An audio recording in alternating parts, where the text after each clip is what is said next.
అందరికీ నమస్కారం. AR studios viewers కి స్వాగతం, సుస్వాగతం. మనందరికీ తెలిసిందే, ఈ మధ్య నూతనంగా గవర్నమెంట్ 3 క్రిమినల్ చట్టాలని ప్రవేశపెట్టిందని. బిఎన్ఎస్, బిఎన్ఎస్ఎస్, బిఎస్సి అనే 3 క్రిమినల్ చట్టాలని ప్రవేశపెట్టడం జరిగింది. అందులో మొదటి భాగమైన బిఎన్ఎస్ లో ఆడవాళ్లకు ఏ విధంగా ఉపయోగకరంగా ఉంది, మన మహిళలకు ఏ విధంగా రక్షణ కల్పిస్తున్నారు అనే అంశాల మీద మన తెలంగాణ హైకోర్టు అడ్వకేట్ అయిన డాక్టర్ కె సాంబమూర్తి గారు మనకు వివరించబోతున్నారు. నమస్కారం అండి. ఈ చట్టాల గురించి అందరికీ తెలియజేయాలని నా ఉద్దేశం. ముఖ్యంగా మన లేడీస్ కి చట్టాల గురించి ఒక అవగాహన ఉండాలి, అందరికీ ఒక ఇన్ఫర్మేషన్ అవేర్నెస్ తేవాలనే ఉద్దేశంతో నేను ఈ ఇంటర్వ్యూ చేస్తున్నానండి. దీనికి మనకి సపోర్ట్ చేస్తున్న కె సాంబమూర్తి గారికి ప్రత్యేకంగా ధన్యవాదాలండి. ఏఆర్ స్టూడియోస్ ప్రేక్షకులు అందరికీ కూడా ధన్యవాదాలు తెలుపుకుంటూ మరి సో ఇప్పుడు ప్రేక్షకుల యొక్క సౌలభ్యం కోసం ఈ 3 చట్టాలలో ఏవి ఉన్నాయి, అందులో ముఖ్యంగా మహిళలకు ఉద్దేశించి ఏవి బాగా ఉపయోగపడుతున్నాయి అనేటువంటిది సమాజ శ్రేయస్సు దృష్ట్యా ఈ చట్టాలు ఎంతవరకు మేలు చేస్తాయి అనేటువంటి విషయాల గురించి మనం ఇప్పుడు కాసేపు చర్చించుకుందాం. ముందుగా సాంబమూర్తి గారు, ఐపీసీ, సిఆర్పిసి, ఎవిడెన్స్ యాక్ట్ అని ఉండేవి కదా, ఇప్పుడు సడన్ గా ఎందుకు వాటి పేర్లను మార్చవలసి వచ్చిందండి? ఇది సడన్ గా మార్చిన చట్టాలు కాదు మేడం. ఇంతకుముందు ఐపీసీ, ఇండియన్ పినల్ కోడ్ అన్నాము, క్రిమినల్ ప్రొసీజర్ కోడ్ అన్నాము, ఇండియన్ ఎవిడెన్స్ యాక్ట్ అన్నాము. అవన్నీ కూడా కలోనియల్ రూల్స్ కి అనుకూలంగా ఉన్నవి, బ్రిటిష్ వాళ్ళ పాల పరిపాలనకు అనుకూలంగా తయారు చేసుకున్నవి అనే ఉద్దేశంతో మనం వీటిని మార్చడం జరిగింది. అయితే ఇది సడన్ గా మార్చలేదు. 2019 నుంచే దీనిపైన చర్చ జరుగుతూ వచ్చింది. చాలా మంది ఎక్స్పర్ట్స్ యొక్క అభిప్రాయాలు తీసుకోవడం జరిగింది. సెక్షన్లు ఏం పెట్టాలి, ఏం ఉంచాలి, ఏమి కొత్తవి ఉంచాలి. ఎందుకంటే తరతరము జరిగే కొద్దీ, తరాలు మారే కొద్దీ చట్టంలో కూడా మార్పులు జరుగుతూ ఉండాలి, అది సహజము. అందుకే థామస్ జెఫర్సన్ అనే ఒక జూరిస్ప్రుడెన్స్ ఒక విషయం చెప్తారు. ఆయన ఏమంటారంటే, wisdom of generation should reflect in justice అంటారు. అంటే ఏ తరం యొక్క నాలెడ్జ్, ఆ మేధో సంపత్తి ఆ తరంలో ఉండేటువంటి న్యాయ శాస్త్రంలో ప్రతిబింబించాలి. అది ప్రతిబింబించినప్పుడే ఆ తరంలో ఉండే వాళ్ళకి న్యాయం జరుగుతుంది. అంతేకాకుండా కలోనియల్ రూల్స్ లో మనకి ఏమున్నాయి, పనిష్మెంట్ ఓరియంటెడ్ లాస్ అంటారు వాటిని. ఇవి రిఫర్మేటివ్ ఇన్ నేచర్, అంటే సంస్కరణ దిశగా జరిగినటువంటి చట్టాలు. వీటిని మనం సంస్కరణ దిశగా చేసుకున్న చట్టాలు మన ఇండియనైజ్డ్ చట్టాలుగా ఉండాలి అని భారతీయ న్యాయ సంహిత, భారతీయ నాగరిక సురక్షా సంహిత అండ్ భారతీయ సాక్ష్యాధినియం అని 3 పేర్లు పెట్టుకోవడం జరిగింది. ఇవి మనం కంపేర్ చేస్తే భారతీయ న్యాయ సంహిత అన్నప్పుడు ఇంతకుముందు ఏముంది, IPC, Indian penal code. That penal it self tells about punishment oriented. Penal code ఎలా పనిష్ చేయాలి అనేటువంటిది ఉంది, పనిష్మెంట్ ఓరియంటెడ్ లా. సో మనకి ఇక్కడ ఏంటంటే న్యాయ సంహిత అన్నాం, ప్రజలకి న్యాయాన్ని ఎలా ఇవ్వాలి అనేటువంటిది బేస్ ఇక్కడ. సో ఆ బేస్ ప్రజలకి భారతీయ న్యాయ సంహిత అంటే ఎంబోర్మెంట్ ఆఫ్ చాలా రూల్స్, రెగ్యులేషన్స్ అన్ని ఎలా మనం తీసుకురావాలి, మేలు చేయటం. హితము అంటే మేలు చేయట. సంహిత అనేది మనకు చాలా తెలుసు. మనకు హితము అంటే మనకు తెలుసు కదా, హితము అంటే మేలు కోరడము. ఏ మేలు చేస్తే ప్రజలకి బాగుంటుంది న్యాయపరంగా అనేట దాంతో సంహిత. మనకు పూర్వంలో కూడా మనకి చాలా సంహితలు ఉండేటివి. మనకి భృగు సంహిత, పరాశర సంహిత, యాజ్ఞవల్క్య సంహిత, నారద సంహిత, అట్లాగే చరక సంహిత, ఇట్లా విష్ణు సంహిత, ఇట్లా శివ సంహిత, చాలా సంహితలు ఉండేటివి. అవన్నీ కూడా డివోషనల్ పరంగా ఉండేటివి. చరక సంహిత ముఖ్యంగా వైద్యాన్ని గురించి చెప్పేది, ఆయుర్వేదం గురించి చరక సంహిత, చరకుడు దాంట్లో వివరించడం జరిగింది. ఆ విధంగానే సంహిత అంటే అనేక విధాలుగా న్యాయాన్ని గురించి చెప్పాలి, మనము ఎలా మేలు చేయాలి అనేటువంటి దాని గురించి చెప్పేదే న్యాయ సంహిత అని పేరు పెట్టుకున్నాం. ఇది మనం ఉచ్చరించడంలో కూడా పాజిటివ్ గా ఉంది. అంటే vibration, positive vibration. Indian penal code, penal punishment అనేటువంటిది కాకుండా న్యాయ సంహిత, న్యాయం ఎలా ఇవ్వాలి ప్రజలకి అనేటువంటి దానిపైన తర్జన భర్జనలు చేసి న్యాయ సంహిత అని పేరు పెట్టడం జరిగింది అనమాట దీనికి. ఇప్పుడు వచ్చిన ఈ చట్టాల వల్ల ప్రజలకు ఏ విధంగా మేలు కలుగుతుంది, అలాగే మహిళలకి ఏ విధంగా ఉపయోగకరంగా ఉందంటారు? నేను ముందు చెప్పినట్టుగా వీటిని సంస్కరణ చట్టాలు అన్నాం కదా. సంస్కరణలు ఏ విధంగా తీసుకొస్తే సమాజానికి బాగుపడుతుంది, ప్రజలు ఏ విధంగా మేలు పొందుతారు, ముఖ్యంగా మహిళలను ఉద్దేశించి మహిళలకి ఈ చట్టాలు ఒక రక్షణ వలయాలు, రక్షణ కవచాలుగా కూడా మనం అభివర్ణించవచ్చు. ఎందుకంటే మహిళలకి చాలా ప్రాముఖ్యతను ఈ యొక్క చట్టాలు కల్పించాయి. ముఖ్యంగా పేదవాళ్ళకి, మధ్యతరగతి వాళ్ళకి, పూర్ అండ్ మార్జినలైజ్డ్ అంటారు అనమాట, వాళ్ళకి వల్నరబుల్ సెక్షన్స్ అంటే మహిళలకి ముఖ్యంగా సమాజంలో వారి గురించి పట్టించుకోవాలి, న్యాయం రిఫ్లెక్ట్ కావాలి, వాళ్ళకు సత్వరంగా న్యాయం జరగాలి అనేటువంటి ఉద్దేశంతోనే ఈ చట్టాలు తీసుకురావడం జరిగింది. అసలు ఈ చట్టాల మధ్య ఉన్న డిఫరెన్స్ ఏంటండి? అంటే పాత చట్టాలు ఉన్నాయి, ఇప్పుడు కొత్త చట్టాలు ఉన్నాయి, వాటి మధ్య ఏం తేడా ఉంది? నేను చెప్పినట్టుగా ముందే ఆ పాత చట్టాలలో కొన్ని ఉన్నటువంటి లూప్ హోల్స్ ని ఇక్కడ లూప్ హోల్స్ లేకుండా టైటన్ చేశారన్నమాట. ఎందుకంటే ఆ లూప్ హోల్స్ వల్ల తప్పు చేసిన వాళ్ళు తప్పించుకుపోతున్నారు, తప్పు చేసిన వారు తప్పించుకోకూడదు, శిక్ష పడవాలి అతనికి తప్పనిసరిగా పడవాల శిక్ష. అందువల్లనే ఈ కొత్త చట్టాలలో చాలా వరకు సంఘానికి ఉపయోగపడే విధంగా, సత్వర న్యాయం జరిగే విధంగా, ముఖ్యంగా ప్రొసీజరల్ ల్యాప్సెస్ లేకుండా, ప్రొసీజర్ లో అసంబద్ధత గాని కాంప్లెక్సిటీ గాని లేకుండా సులభతరంగా ఉండాలి ప్రొసీజర్స్. అందులో ప్రజలకు ఏ విధంగా మనం న్యాయం చేయగలుగుతాము అనేటువంటి దానిపైనే ఎక్కువగా కాన్సన్ట్రేషన్ చేసి దీనిపైన ఈ చట్టాలు తీసుకురావడం జరిగింది. అంటే త్వరగా న్యాయం జరుగుతుంది, సత్వర న్యాయం జరుగుతుందమ్మా. ముందు ఉన్న చట్టాల కంటే కూడా కొన్ని సంవత్సరాల తరబడి కేసులు పేరుకుపోకుండా పోలీస్ స్టేషన్ లో గాని లేకపోతే కోర్టులలో గాని అలా కాకుండా ఇప్పుడు సత్వరంగా న్యాయం జరిగే విధంగా. ఒకప్పుడు మహిళలు, ముఖ్యంగా మీరు మహిళల గురించి ప్రస్తావిస్తున్నారు కాబట్టి చెప్పక తప్పదు. మహిళలకు ఏ విధంగా జరుగుతోంది ఇక్కడ అన్నప్పుడు, మహిళలు ముఖ్యంగా చాలా మంది బయటికి వెళ్లి కేసు పెట్టడానికి కూడా జంకుతారు. అటువంటి వాళ్ళకు కూడా ఇప్పుడు ధైర్యంగా వాళ్ళు ఈమెయిల్ ద్వారా కూడా వాళ్ళు కేసును బుక్ చేయొచ్చు. 0 FIR అంటాం. ఎక్కడ ఒక చోట జరిగినా సరే, ఎక్కడ వేరే చోటు నుంచి ఉన్నా సరే, వారు ఈమెయిల్ ద్వారా సరే, వాట్సాప్ ద్వారా కానీ, టెలిఫోన్ ద్వారా కానీ వాళ్ళు పోలీస్ స్టేషన్ కి కంప్లైంట్ ఇవ్వచ్చు. ఈ కంప్లైంట్ మోడల్ కూడా తీసుకురావడం జరిగింది.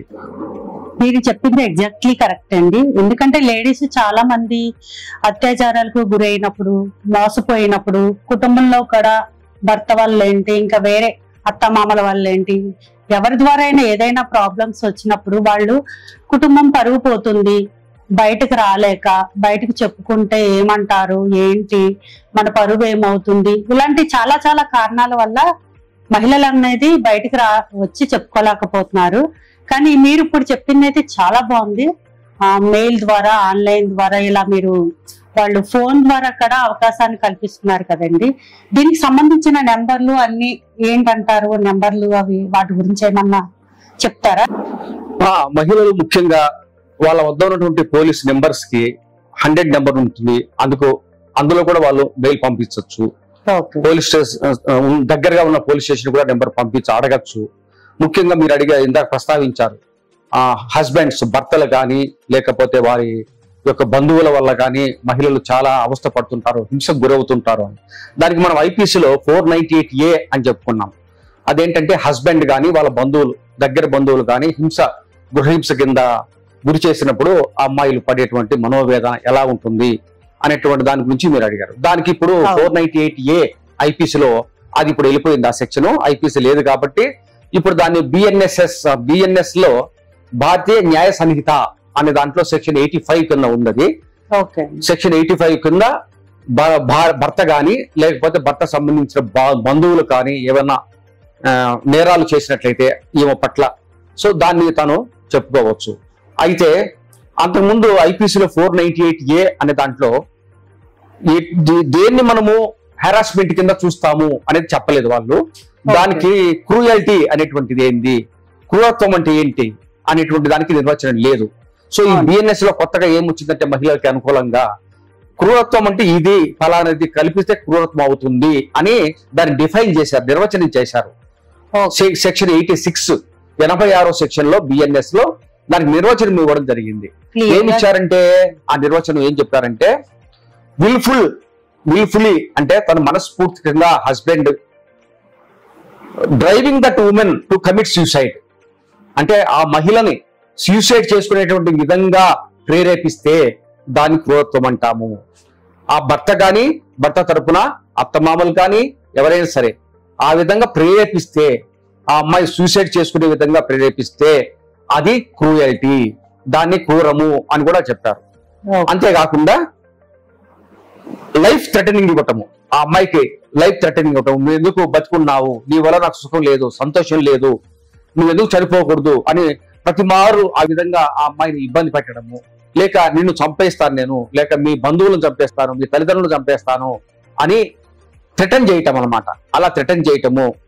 అంతేకాకుండా నీ యొక్క ఆస్తిపాస్తులు నీ పేరు మీద ఎందుకు ఉండాలి, నా పేరు మీద ఎందుకు నువ్వు ట్రాన్స్ఫర్ చేయకూడదు, నా మీద ట్రాన్స్ఫర్ చేయి అని అన్లాఫుల్లీ ట్రాన్స్ఫర్ చేయటము అనేటువంటిది కూడా ఒక క్రూరత్వం కిందకి వస్తుంది. ఆ అమ్మాయిని ఫిజికల్ గా, మెంటల్ గా కూడా టార్చర్ పెడితే ఇలాంటివన్నీ కూడా దీని కిందకి వస్తాయి, ఇది క్రూరత్వము అని చెప్పేసి అని 86 BNS లో నిర్వచించడం జరిగింది అనమాట. సో దానివల్ల మహిళలకి క్రూరత్వం అంటే పలా ఇది అయితే మహిళలు కూడా చాలా జాగ్రత్తగా ఉండాలి. ప్రతిదానికి కూడా ఈ సెక్షన్ అప్లై చేయకూడదు. ఏది ఇందాక చెప్పుకున్నటువంటి 85 సెక్షన్ ఉంది కదా BNS లో, భారతీయ న్యాయ సంహితలో. సో అది జునైన్ అయి ఉంటేనే వాళ్ళు టేకప్ చేయాలి, కానీ వేరే వేరే కేసులు పెట్టకూడదు. అంటే అల్లాటప్ప కేసులు అంటాం మనం, బెదిరించడానికి అత్తామామల్ని సరిగ్గా చూసుకోకుండా వీళ్ళ తప్పు కూడా ఉంటుంది. ఫర్ ఎగ్జాంపుల్ ఢిల్లీలో 2 లక్షల కేసులు నమోదైతే అందులో ఈ 498A ప్రకారం IPCలో అప్పట్లో 50,000 మంది లేడీసే జైలుకి వెళ్ళారట, అంటే అత్తలు. కాబట్టి అక్కడ కూడా జరిగేది నష్టం ఎవరికి? మహిళలకే కదా. కాబట్టి జునైనిటీ ఉండాలి, ఏదైనా సరే ఖచ్చితత్వం ఉండాలి. లేదంటే ఆ అబ్బాయి డిఫమేషన్ కేసు పెట్టచ్చు. డిఫమేషన్ కేసు అంటే అనవసరంగా నా పైన ఈ కేసు పెట్టింది, నేను ఆ అమ్మాయిని నేనేమి క్రూరంగా హింసించలేదు, ఎటువంటి హింసకు నేను పాల్పడలేదు అని కానీ అతను నిరూపించుకోగలిగితే రేపొద్దున ఆ అమ్మాయి డిఫమేషన్ కేసు కూడా నిలబడాల్సి వస్తుంది. సో అది అందుకే జునైన్ గా ఏదైనా చట్టం మనకు ఉంది అంటే ఆ చట్టాన్ని ఉపయోగకరంగా మనం మలుచుకోవాలి తప్ప దాని ద్వారా లూప్ హోల్స్ తీసుకొని వచ్చి ఎదురు వ్యక్తిని భయపెట్టిద్దాం లేక బ్లాక్ మెయిల్ చేద్దాం అనేటువంటిది ఉండకూడదు. అందుకే అలాంటి లూప్ హోల్స్ ఇంతకుముందు IPCలో ఉన్నాయి కాబట్టి ఆ లూప్ హోల్స్ ను తీసేసి ఖచ్చితత్వం అనేది రావాలి అని ఈ BNS, BNSS, BSA అనేటువంటి 3 కొత్త చట్టాలని తీసుకురావడం జరిగింది. అంటే కొత్త చట్టాలు అంటే మొత్తం సెక్షన్స్ అన్ని కొత్తవి కాదు, చాలా వరకు మనం 80% వరకు 90% వరకు మనం పాత చట్టాల నుంచి తెచ్చుకున్న క్లాసులే ఉన్నాయి, సెక్షన్సే ఉన్నాయి. కాకపోతే ఎక్కడెక్కడ అవసరము కొత్త చట్టాలు విభిన్న పరిస్థితులకు అనుకూలంగా, ఇప్పుడు మారుతున్న పరిస్థితులకు అనుకూలంగా, ఇందాక నేను చెప్పినట్టు the wisdom of generation should reflect in justice. అంటే మన మేధో సంపత్తి అంతా కూడా మన జనరేషన్ కు తగ్గట్టుగా న్యాయ వ్యవస్థలో రిఫ్లెక్ట్ కావాలి. సో అనే దాని ప్రకారం తీసుకుంటే ఎవరు కూడా బ్లాక్ మెయిలింగ్ కి పాల్పడకూడదు, ఖచ్చితత్వం అనేది ఉండాలి, ఆ లూప్ హోల్స్ లేకుండా ఉన్నది. రేపొద్దున అమ్మాయి నిజంగా తన భర్త తనను ఏ విధమైనటువంటి క్రూరత్వానికి హింసకు గురి చేయకపోతే తను ఫాల్స్ కేసు పెట్టిందంటే she has to face the music now. ఎందుకంటే తనకు కూడా అది తన పరువు పోగొట్టుకుంటుంది, తన తల్లిదండ్రుల పరువు పోతుంది అనవసరంగా కేసు పెడితే. రేపొద్దున భర్త కూడా ఆమె పైన రివర్స్ గా కేసు పెట్టే అవకాశం ఉంది. కాబట్టి మహిళలు ఎంతవరకు ఈ చట్టాలు తమకు అనుకూలంగా ఉన్నాయో వాళ్ళకు నిజంగా గన అన్యాయం జరిగితే వారు న్యాయం కోసం పరితపించవచ్చు, న్యాయాన్ని అడగవచ్చు. ఈ కొత్త చట్టాల వల్ల ఏ విధంగా మహిళలకి మార్పు తీసుకొచ్చారంటారు మీరు? ఇప్పుడు చూడండి మేడం, BNS లో భారతీయ న్యాయ సంహితలో సెక్షన్ 69 అనే ఒకటి ఇంట్రడ్యూస్ చేయడం జరిగింది. కొత్త సెక్షన్ ఇది 69. అంటే డిసీట్ఫుల్ మీన్స్ అంటే మోసపూరితంగా ఎవరైనా అమ్మాయికి ప్రామిస్ చేసి మ్యారేజ్ చేసుకుంటానని ప్రామిస్ చేసి లైంగికంగా దగ్గరైతే తర్వాత ప్రామిస్ తప్పితే, సో ఇటువంటి పరిస్థితుల్లో ఆ అమ్మాయి కేసు పెట్టచ్చు. ఇందులో ఆ అబ్బాయికి 10 సంవత్సరాల వరకు జైలు శిక్ష, అంత కఠినతరంగా ఉంది. 10 years జైలు ప్లస్ పెనాల్టీ కూడా, కాంపెన్సేషన్ కూడా అమ్మాయికి కట్టాల్సి వస్తుంది. సో విల్ఫుల్లీ డిసిట్ఫుల్ గా ప్రామిస్ చేస్తాడు. అతని మనసులో ఏముంది? మ్యారేజ్ చేసుకోవాలని లేదు, కానీ మ్యారేజ్ చేసుకుంటాను అని నమ్మబలికి కరెక్ట్ గా అడిగారు. ప్రూఫ్ కావాలి ఆ అమ్మాయికి. అంటే ఇద్దరు ప్రేమించుకున్నారు అనుకుందాం, ఇద్దరు ప్రేమించుకున్నారు, ప్రేమించుకున్న తర్వాత మ్యారేజ్ చేసుకోవాలి. సో మ్యారేజ్ చేసుకునే వరకు వాళ్ళు ఆగాలి కదా. వాళ్ళు ఆగకుండా తొందరపడ్డారు అంటే ఎప్పుడు కూడా అబ్బాయి తొందరపడుతూ ఉంటాడు. అవును. ఎందుకు తొందరపడతాడంటే వాడికి ఎప్పుడు వాడి మనసులో ఏముంటుంది, ఒకవేళ మోసం చేయాలి అనేటువంటి దృక్పథం ఉండేవాడికైతే ఈ అమ్మాయిని మోసం చేసేద్దాము, ఇంకొక అమ్మాయిని మళ్ళీ మ్యారేజ్ చేసుకుందాము అనేటువంటిది ఉంటుంది. సో ఈ అమ్మాయి అట్లా కాదు, నిజంగా వాళ్ళ ప్రేమ లవ్ నిజంగా ట్రూత్ కరెక్ట్ గా ఉన్నట్టయితే, నేను దీన్నే ఒక విధంగా చెప్తాను, ఐపీసీనే ఇంకొక విధంగా చెప్తా. మన ఐపీసీ అంటే ఇండియన్ పెనల్ కోడ్ కాదు, ఇక్కడ ఐ అంటే ఇంటిమసీ, పి అంటే ప్యాషన్, సి అంటే commitment. So intimacy, passion, commitment ఈ మూడు కలిపితేనే ఐడియల్ లవ్ అవుతుంది. ఐడియల్ అంటే నిజమైన ప్రేమ. సో రొమాంటిక్ లవ్ లో ఎప్పుడు కూడా శారీరక సంబంధం పెట్టుకుందాము అనేటువంటిది రొమాంటిక్ లవ్ లో ఉండదు. ఎప్పుడైతే కమిట్మెంట్ ప్రతిజ్ఞ చేసి ప్రమాణం చేసి నేను ఖచ్చితంగా నిన్నే పెళ్లి చేసుకుంటాను అని ప్రమాణం చేసి ఆ అమ్మాయికి దగ్గర అవుతే, ఆ అమ్మాయిని శారీరకంగా దగ్గరకు తీసుకున్నట్లయితే, ఆ అమ్మాయిని మోసం చేసిన తర్వాత వేరే వాళ్ళు పెళ్లి చేసుకుంటాను అని చెప్పినప్పుడు ఈ అమ్మాయి ఆ సెక్షన్ ఉపయోగించుకోవచ్చు. దానికి వీళ్ళ ఒకేసారి లైంగిక చర్యకు దిగినారు వాళ్ళు అంటే ఏమీ బ్యాక్గ్రౌండ్ లేకుండా ఉండదు కదా, అంత సడన్ గా ఉండదు కదా. సో వాళ్ళ మధ్య ఏవో కొన్ని ప్రూఫ్స్ ఉంటాయి, ఏవో వాట్సాప్లు ఉంటాయి, చాటింగ్లు ఉంటాయి, ఫోన్ నెంబర్స్ ఉంటాయి, సెల్ఫీలు ఉంటాయి, ఇవన్నీ ఉంటాయి. సో ఆ అమ్మాయి భద్రపరుచుకోవాలి, ఇవన్నీ జాగ్రత్తగా అంటే రేపు పొద్దున అతన్ని శిక్షించాలి, బ్లాక్ మెయిల్ చేయాలనే ఉద్దేశం కాదు.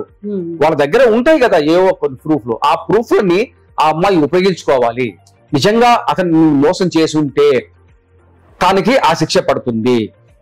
సో కాబట్టి ముఖ్యంగా యువతలో లేడీస్ కూడా జెంట్స్ కావాలని బ్లాక్ మెయిల్ చేసే వాళ్ళు ఉంటారు. అలా ఉండకూడదు. అలా ఉంటే వాళ్ళకు శిక్ష తప్పదు. ఈ యొక్క సెక్షన్ అడ్డం పెట్టుకొని 69 సెక్షన్ అడ్డం పెట్టుకొని మగవాళ్ళని ఒక ఆట ఆడిద్దాము అనుకుంటే రేపు పొద్దున వాళ్ళు కూడా మూల్యం చెల్లించుకోవాల్సి వస్తుంది. అట్లాగే జెంట్స్ కూడా, అబ్బాయిలు కూడా అమ్మాయిలతో ఎన్నో మనం కేసులు చూస్తున్నాం సమాజంలో. చాలా మంది అమ్మాయి వచ్చి ఆ అత్తగారింటి ముందర ధర్నా చేయటము, నన్ను మ్యారేజ్ చేసుకోవాలి, తను నాకు మోసం చేశాడు, ప్రమాణం చేశాడు, ఇప్పుడు వేరే అమ్మాయి వచ్చింది, వాళ్ళు అక్కడ చేసుకుంటున్నాడు అనేటువంటిది చాలా మంది చెప్తూ ఉంటారు. మనం చూస్తున్నాం, రోజు పేపర్లో వస్తున్నాయి, టీవీలో వస్తున్నాయి, సోషల్ మీడియాలో వస్తున్నాయి. సో వాళ్ళకు నేను ఎందుకు రక్షణ కవచం మహిళలకి చట్టాల్లో అంటే ఇది ఒక ముఖ్యమైనటువంటి ఇదనమాట. ఎందుకంటే మహిళలు మోసపోకుండా తమను తాము రక్షించుకోవడానికి ఇది ఒక వజ్ర కవచం లాంటిది ఈ సెక్షన్. అయితే దీన్ని ఒక బ్రహ్మాస్త్రం చెప్పొచ్చు మనం. ఈ బ్రహ్మాస్త్రాన్ని బ్లాక్ మెయిల్ కోసం వాడకూడదు. అప్పుడే లేడీస్ కూడా, మహిళలకు కూడా ఒక అంతో ఇంతో విలువ ఉంటుంది. ప్రతి సెక్షన్ ని వాళ్ళ స్వార్థం కోసం వాడుకుంటే అబ్బాయిల పరిస్థితి ఏం కావాలి? మనము ఎటువంటి పక్షపాతం ఉండకూడదు. అంటే మీరు అనేది చట్టాలు, హక్కులు లేడీస్ కి అనుకూలంగా ఉన్నాయి కదా అని దాన్ని తప్పుగా ఉపయోగించుకోవచ్చు అని చెప్తారు. ఎగ్జాక్ట్లీ. సో వాళ్ళకు ఉన్నటువంటి చట్టాలని అనుకూలంగా ఉపయోగించుకోవాలనేటువంటి ఉద్దేశంతో ప్రతికూలతను కూడా తీసుకొచ్చి అబ్బాయిని మభ్య పెట్టకూడదు లేదా బ్లాక్ మెయిల్ చేయకూడదు. అబ్బాయిలు కూడా ఇటువంటి చట్టం ఉంది, నేను విల్ఫుల్ గా ఆ అమ్మాయికి ప్రామిస్ చేశాను మ్యారేజ్ చేసుకుంటానని, అందుకే నాకు ఫిజికల్ గా దగ్గర అయింది కదా, కాబట్టి నేను మోసం చేయకూడదు అనేది అబ్బాయికి కూడా ఉండాలి. రేపొద్దున అబ్బాయి ఆ విధంగా లేకపోతే తనకు శిక్షార్హుడు. చాలా మంది యువతలో ఈ విధంగా మోసం చేసి లైంగికంగా దగ్గరైన తర్వాత ప్రామిస్ ని నిలబెట్టుకోలేకుండా చేస్తే రేపొద్దున శిక్షార్హులు అయితే చాలా మంది యువత జైల్లో కూర్చోవలసి వస్తుంది 10 సంవత్సరాల శిక్ష కింద. అంతేకాదు చాలా మంది ఉద్యోగం ఇప్పిస్తాము అని కూడా మహిళలతో లైంగికంగా దగ్గరైనా సరే వాళ్ళు కూడా ప్రామిస్ ని ఫుల్ఫిల్ చేయలేకపోతే వాళ్ళకు కూడా శిక్ష తప్పదు. అట్లాగే అది చాలా మంది మగవాళ్ళు లేడీస్ యొక్క పరిస్థితుల్ని ఆసరాగా తీసుకొని అట్లా ఆసరాగా తీసుకుంటారు వాళ్ళు. అంతేకాదు ఒక ఆర్గనైజేషన్ లో ఉన్నటువంటి అమ్మాయిలకి మీకు నేను ప్రమోషన్ ఇస్తాను, మనము నా కోరిక నెరవేర్చు అనేటువంటి ఇది చేసినా కూడా వాళ్ళు కూడా శిక్షార్హులే. వాళ్ళకు కూడా ఈ శిక్ష అప్లై అవుతుంది. 10 సంవత్సరాల వాళ్ళు ఊచలు లెక్క పెట్టాల్సిందే, ప్లస్ కాంపెన్సేషన్ కూడా అమ్మాయికి కట్టవలసిందే. కాబట్టి యువత జెంట్స్ ముఖ్యంగా, మరీ ముఖ్యంగా వాళ్ళకి నిజమైన లవ్ అనేది ఇందాక చెప్పినట్టుగా ఇంటిమసీ, ప్యాషన్ అనేటువంటి దాన్నే వాళ్ళు డెవలప్ చేసుకోవాలి, కానీ కమిట్మెంట్ కి వెళ్ళకూడదు. కమిట్మెంట్ అంటే నా ఉద్దేశం ఇక్కడ ప్రమాణం చేసి ఆ అమ్మాయిని లోపరుచుకుందాము అనేది లేకుండా ఉన్నంత వరకు ఈ శిక్షను ఇద్దరికి కూడా మంచిదే. అట్లా అబ్బాయిలు కూడా జాగ్రత్తగా ఉంటారు, మేము ఇలా చేస్తే మోసం చేస్తే రేపొద్దున శిక్ష వరకు పడుతుంది, చట్టం ఆ విధంగా ఉంది అని అబ్బాయిలకు తెలుస్తుంది. చాలా వరకు నేరాలు తగ్గిపోతాయి అమ్మాయిల వైపున. అమ్మాయిలకు ఎవరైతే అబ్బాయిలు చేయాలని నేరాలనుకుంటున్నారో అవి తగ్గిపోతాయి. ఇప్పుడు మీరు చెప్పారు కదా, అమ్మాయిలకు ప్రామిస్ చేసి మోసం చేస్తే 10 years వరకు వాళ్ళకి పనిష్మెంట్ అనేది ఉంటుందని. ఇంకా వేరే ప్రాబ్లమ్స్ కి ఏ విధంగా వాళ్ళకి పనిష్మెంట్స్ ఉంటాయి అబ్బాయిలకి? ఇంకేమైనా మన మహిళలకి అమ్మాయిలకి సంబంధించి ఏ సందేహాలు ఉన్నా, అలాగే ఏమైనా క్వశ్చన్స్ ఉన్నా కానీ కమెంట్ బాక్స్లో మాకు మెసేజ్ పెట్టండి, మీకు మేము ఆన్సర్ ఇస్తాము. లేదా మీ నెంబర్ పెట్టండి, మేము కాల్ చేసి మీ సందేహాలు క్లియర్ చేస్తాము. అలాగే ఇప్పటి వరకు మన ఛానల్ ఎవరైనా సబ్స్క్రైబ్ చేసుకొని వారు ఉంటే ఇలాంటి మంచి మంచి ఇన్ఫర్మేషన్ వీడియోస్ కోసం ముందుగా నా ఛానల్ సబ్స్క్రైబ్ చేసుకోండి. అలాగే లైక్, కమెంట్ మాత్రం మర్చిపోవద్దండి.